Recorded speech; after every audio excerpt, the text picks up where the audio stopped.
Hey everyone, welcome to another What I Eat in a Day video. In today's video, I'm showing you everything that I eat in a day as a vegan, and I've got some easy recipes that you can make at home. Also went to Target and I have a great haul for you later, and just kind of did some tidying up around the house. It was a really cozy rainy day, so let's get started.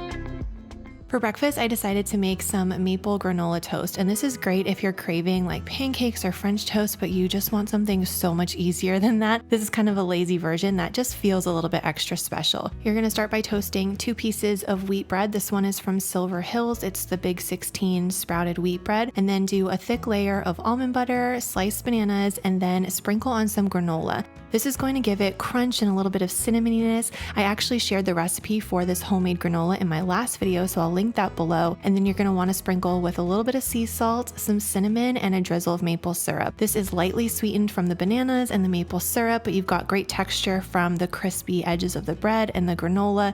Such a good breakfast.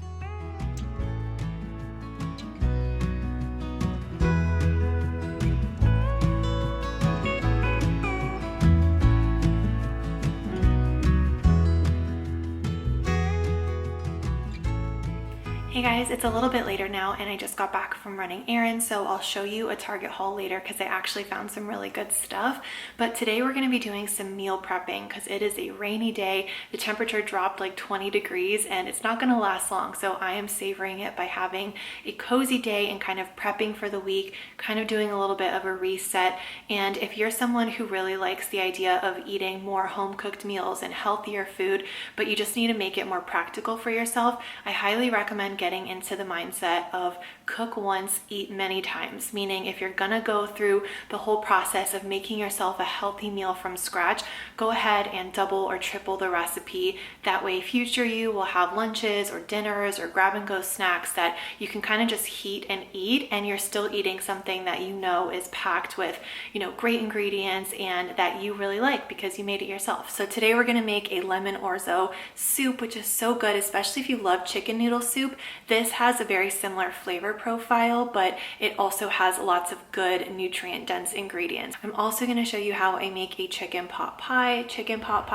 It's kind of more of a casserole than a pot pie, but we call it pot pie. I make it all the time, and it's a great way to have kind of that happy medium between comfort food that's really hearty and filling, kind of stick to your ribs, makes you feel like you've had a good home cooked meal, but also is packed with so many great veggies and nutrients. So love meals like this. I'm excited to share these recipes with you. I'm going to do some cleaning today just to kind of get my space in order, and then it will be lunchtime.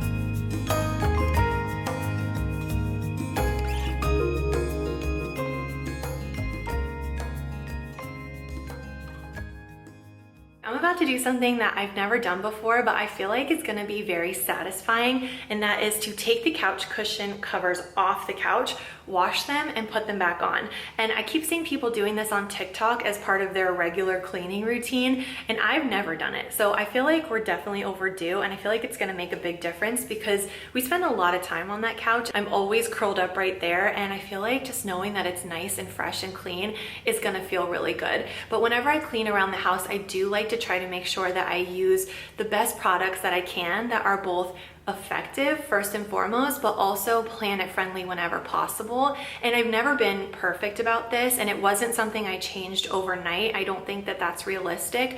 For me, it was about finding a good replacement, one product at a time. And the thing that really made the biggest difference for me were these Blueland dish tabs. I've mentioned them many times before. I've been using them for a long time now, and it's because they are fragrance free, they are dye free, and they're plastic free. So they don't have that extra very unnecessary plastic coating that so many other dish tabs do, but they work really, really well. But for laundry, and what I'll be using today for the couch, are the Blueland laundry detergent tablets. These are also dye-free, plastic-free, and this is what I use whenever I'm washing kind of household things. So our kitchen towels, those tea towels that I always have in the kitchen, our placemats that we use every night at dinner time, any cleaning cloths or stuff that I use for the house, I will use these tablets, and now they have a brand new scent for the laundry tabs called Spring Bloom, and this is gonna be so nice. It's gonna give the couch a really fresh kind of, it has like a citrusy smell with some, it's like floral and citrusy with a little bit of warmth. There's some amber in there too. So it's just a nice, subtle but fresh scent that I think is gonna make a big difference, especially on a big fabric couch like this. And because we spend so much time there, I really think it will give me peace of mind to know that I clean the couch with products that are not made with harmful ingredients like ammonia, chlorine bleach, VOCs. All of Blueland's products are cradle to cradle certified. They're vegan and non-GMO and made with hypoallergenic ingredients. So I'm so happy to team up with them because they are offering you guys 15% off your first order. So if you want to try it, go ahead and click the link in the description box below. That will get you 15% off your first order. I'm going to go ahead and finish this and then it will be lunchtime. I don't always make lunch from scratch, especially if I'm going to be cooking dinner, but on this day I wanted to do some meal prepping, and this lemon orzo soup is absolutely delicious. I've had it every day this week and I still want to make it again. It's so good. I actually went ahead and froze some carrots, onions, and celery the last time I had them on hand. I really wanted to use them up before they went bad, but I didn't have a recipe that I wanted to use at the time. So this is my reminder to you guys, if you have veggies in your fridge, chop them up, freeze them. You can use them later for sauces and soups. I went ahead and sauteed that with a little bit of poultry seasoning, which has some sage in there, which is so good. Also added some basil. And then I'm gonna go ahead and add some orzo. And orzo is super versatile. It's really creamy as well. It adds like a little bit of a creaminess to the broth, and it has kind of the texture of rice, but the flavor of pasta. So great in kind of a veggie noodle soup like this one. You wanna go ahead then and add your broth. You need 6 cups of broth, and the full recipe is gonna be down below. I'm using veggie bouillon cubes because I find that using bouillon cubes is just more space efficient in my kitchen. I have a smaller kitchen. I don't have a big pantry. So instead of having cartons of veggie broth, I just keep some bouillon cubes. Let that simmer for 10 minutes, and then I'm going to add some white beans for protein, iron, and fiber, add some kale and nutritional yeast. At the very end, you're gonna go ahead and add some lemon, and this is what makes it a lemon orzo soup. It is so flavorful and just has this nice brightness, but if you add the lemon and then keep cooking it, it's going to be a little bit sour and the lemon flavor will be dull. So you wanna add it right at the end so you get that nice sharp punchiness and that beautiful acidity. And this is the finished result. I like it with lots of black pepper on top. It kind of tastes like chicken noodle soup, but it is even better and so packed with veggies. All right, it's a little bit later, and I wanted to mention, whenever you're cooking with orzo, one thing that's great about it is because it's naturally starchy, it thickens whatever sauce or broth that it's cooking in. So if you're making a soup that has orzo in it, it's not going to be a super light broth that's kind of watery, but it's not going to be as thick as like a creamy, like a chowder or anything like that. It's kind of in the middle, and especially with that lemon that kind of lifts it, it's just so flavorful and satisfying, and I love using orzo in soup recipes like this. So if you've never cooked with orzo, I highly recommend it. So I wanted to show you what I got at Target. I went in for an eyelash curler because I've been without one for quite a while, and I saw these. I love these, but I didn't like them when I first tried them. I feel like there's so many foods like that where you have an expectation of what it's gonna be like, and if it's not that, you don't like it. But the more I tried them, the more I find them very addicting, honestly. They're such a good like TV snack, movie snack. And I didn't like them because I thought they were gonna be exactly like those cheese balls that I grew up eating, the like fluorescent orange ones. And these don't have that same initial impact, but the texture is there, and they are really salty, and they have a kind of subtle cheesiness that I think is really good, but it kind of takes a couple of bites before you really get into it. At least that was what it was for me. And then I want to show you what else I got, but before I do, I want to say that the last time that I showed clothing items in a vlog, I did get a comment from someone who was like, you know, I wish that you would just, you know, thrift your clothes. And I totally get where she's coming from, and I responded to her, you know, in the comment, but I wanted to address it here as well.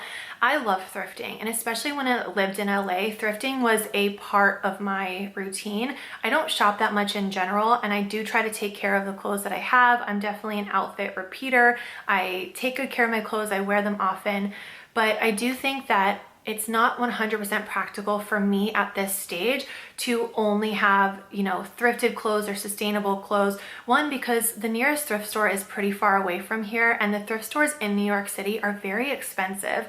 And I found that especially for kind of everyday like pajamas, like I'm going to show you some of the pajamas that I got, that's not really the kind of thing that I've had a lot of luck thrifting. I find that the thrift stores in New York City are so amazing and, like I said, pricey, but they're more for like, you know, a cool pair of jeans or like an awesome jacket or something like that. And I love doing that, and I try to do it as often as I can. But I also don't have the budget or the time to do that 100% of the time. And I think it goes back to what I always say about, you know, whether it's changing your diet or changing your household products. I don't think you have to totally change everything overnight in order to be sustainable. I think that taking good care of your clothes and wearing the clothes you have is one of the most sustainable things that you can do. And I think that when you do shop, wherever it may be, it's really important to find clothes that you actually like, that you're actually going to wear, that fit you really well, make you feel good, all those things, because then you're going to use them and wear them and not just, you know, get rid of them and keep buying and buying and buying. So I do try to purchase thoughtfully, and I do limit how much I shop just because I really want to be mindful about consumption. But on top of that, I think that it's really important to also share that I do shop at places like Target and occasionally Amazon. This dress is from Amazon. I wear it like 2-3 times a week. I love this dress.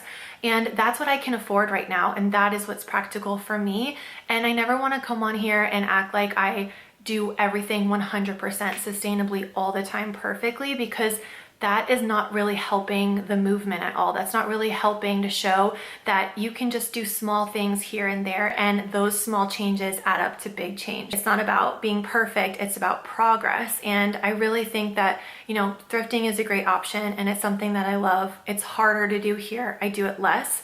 And I do sometimes shop at places like Target, especially for stuff like pajamas, which is what I got today.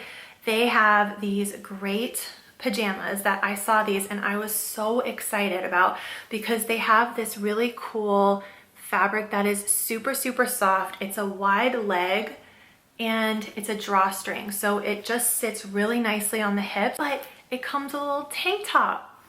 And I think that wearing a monochromatic look, especially when you're wearing like PJs or workout clothes or just something that is kind of like a loungy outfit, matching it so that it's monochromatic automatically makes it look a little more elevated. It makes it look a little more stylish, even if it's just something as simple as a tank top and sweatpants. And I also got it in gray. I like the gray even more. I think it's so pretty. And this is the kind of thing that I've really been needing. I have a tendency to shop for things that catch my eye. So like a pretty dress or, you know, a cool shoe or something that is more of like an occasion piece. But for everyday basics, I feel like I have nothing to wear, and I just either look really put together or I look like a total slob kebab because I'm wearing old t-shirts that don't fit or have stains on them or whatever, because I don't buy basics. So I'm really trying to have good basics for around the house, and these two sets I think are so great. And then I also got another one of these tank tops. These I think are really good quality. I have them in so many different colors and I've had some of them for years. I've definitely worn them in my videos a lot. And the ones that have the high neckline like this with the ribbed fabric, I find that they are just really nice quality. I like the ribbed fabric better than the like t-shirt material ones that they have. I think they just have a nicer feel and they last longer. But I got this gray color, and then I made kind of like a build your own set by just getting some gray little drawstring shorts, and I'm gonna pair these together as a little lounge set around the house, just tank top and shorts. But again, pairing the gray with the gray I think really helps to make it look more intentional and just feels a little bit cuter. I'll put my little slippers on, throw my hair up in a scrunchie, and that will be probably what I'll be wearing tonight. And finally, I saw this dress which has a really pretty neckline, and then it's just long and flowy and airy, aka my favorite thing to wear in the hot months. And this was on sale, which I think is great because it's gonna be dress weather for a couple more months, but because it's back to school season, they were doing a sale on summery dresses.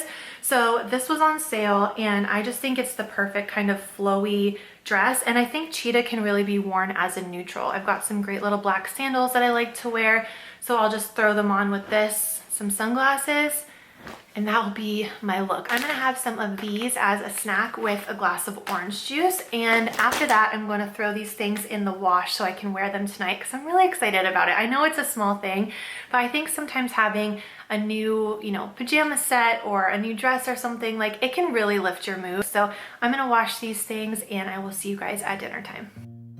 This recipe is really similar to the leek and sausage pot pie in my cookbook Vegan Party Planning, but this is a chicken version and it ends up being a lot like chicken pot pie, but it's actually so much easier and loaded with veggies. You're gonna start by roasting your root veggies. Here I've got potatoes and carrots. Just simply season with olive oil and salt, throw that in the oven, and then the next step is to brown your vegan chicken. And I really like daring chicken. The trick to this chicken though, I don't get the breaded one, I get the regular one, and it has the flavor and the texture of dark meat chicken, but I really like to kind of sear it so it gets nice and brown. I feel like that's what really makes it super good. I'm gonna season with paprika, garlic, and more poultry seasoning, and this is going to get chopped into little pieces so that everything in the casserole is gonna be kind of bite-sized. Then I'm gonna add some onions right into that same exact pan that I used for the chicken, and I'm gonna scrape up those little brown bits in the bottom. This is flavor, this is caramelization and those spices there, so you really want to get that incorporated. Then you're gonna add your chopped chicken back in and some frozen veggies. Sometimes I do peas, sometimes I do green beans. You can really use whatever you like. Cauliflower rice is great. For the sauce, I'm just gonna make a simple cashew sauce. This is blended cashews with some almond milk, some onion powder, nutritional yeast, and salt. Mix that all together, and that's gonna create the sauce for our pot pie. Super easy, just throw everything into the blender. You're gonna mix this all together and then transfer this to a baking dish, like a casserole dish. And normally pot pie would have a pie crust on top or puff pastry, but to save time and also just to create really easy texture, I like to make croutons. I always have bread in the freezer. It's usually sandwich bread, but I also have lots of this focaccia. You might recognize this from back in March when I made shamrock focaccia. I was recipe testing that recipe a lot, so I made tons of it, and my freezer is still packed with all of those versions that I tested before I got the recipe just right. So I'm just going to go ahead and cut my bread into small pieces. You can do this with any bread you like. And once it's in bite-sized pieces, you're just gonna drizzle it with a little olive oil, sprinkle with salt and garlic powder, and then put this on top of the casserole. This gets nice and crispy and crunchy in the oven, and it creates a great contrast because you have the crispy, crunchy topping, but then the inside has those saucy veggies, the hearty chicken, the roasted potatoes,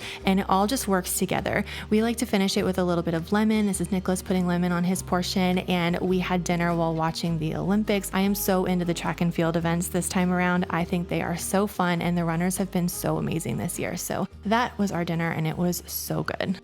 I'm just getting ready for bed, but I wanted to say thank you for spending the day with me, and I hope you enjoyed this video. I'd love to hear in the comments which one of these recipes you like the best and you're most excited to try. And if you want to make any of them at home, I'm going to have them written out in the description box below. Normally I try to put my recipes on my blog, but as a lot of you guys know, I'm doing a makeover on my blog right now. So my recent videos have had the recipes in the description box. So just click where it says see more, it will open up and you will see a whole bunch of stuff waiting for you there. I hope you guys have a really great day. Thank you so much for watching, and I will see you in a video very soon. Bye.